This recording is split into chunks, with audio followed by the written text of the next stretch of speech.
The Russian President Vladimir Putin has cast doubts on the US proposal for a 30-day ceasefire in Ukraine, saying he supports the idea but insists many things need to be discussed to make it work.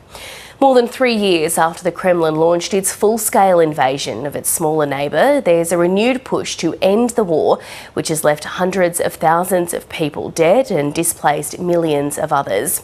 After paying a visit to the front line in the Kursk region, Mr Putin welcomed the plan for a truce in principle, but says any deal would have to address the root causes of the conflict.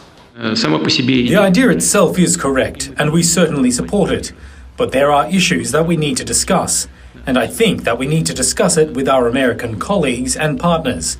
Maybe call President Trump and discuss it together. Overall, we support the idea to end the conflict by peaceful means.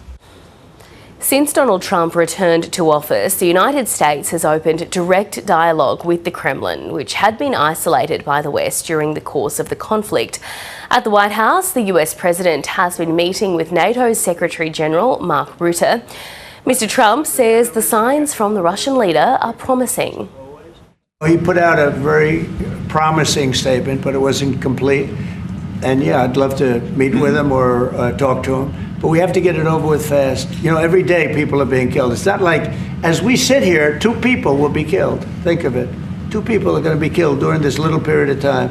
Thousands of people a week are dying. So we really don't have very much time. We have to make this fast. Russia has been taking advantage of strained relations between the US and Ukraine in recent weeks. Moscow's troops claim to have retaken swathes of territory in the Kursk border region. Kyiv's forces launched their surprise incursion into Russia last August and quickly seized about 1,300 square kilometres of land, including key positions such as the city of Sudza. But the Kremlin has increased its military force there and has been able to push back Ukraine's troops since the US paused military assistance and stopped intelligence sharing with Ukraine. Now, Kyiv controls a fraction of the area it once occupied. Many Ukrainian soldiers on the front line believe any ceasefire will not hold. This will not solve the main problem.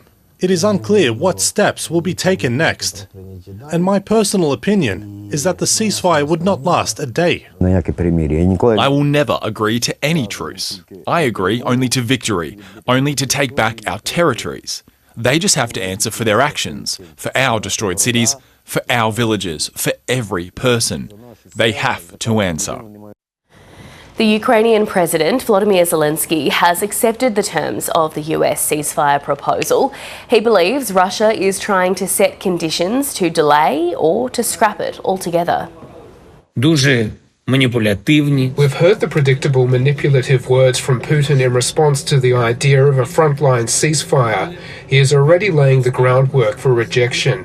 Putin is, of course, afraid to tell President Trump outright that he wants to prolong this war and continue killing Ukrainians. Instead, in Moscow, they surround the idea of a ceasefire with preconditions designed to make it impossible or at least delay it for as long as possible.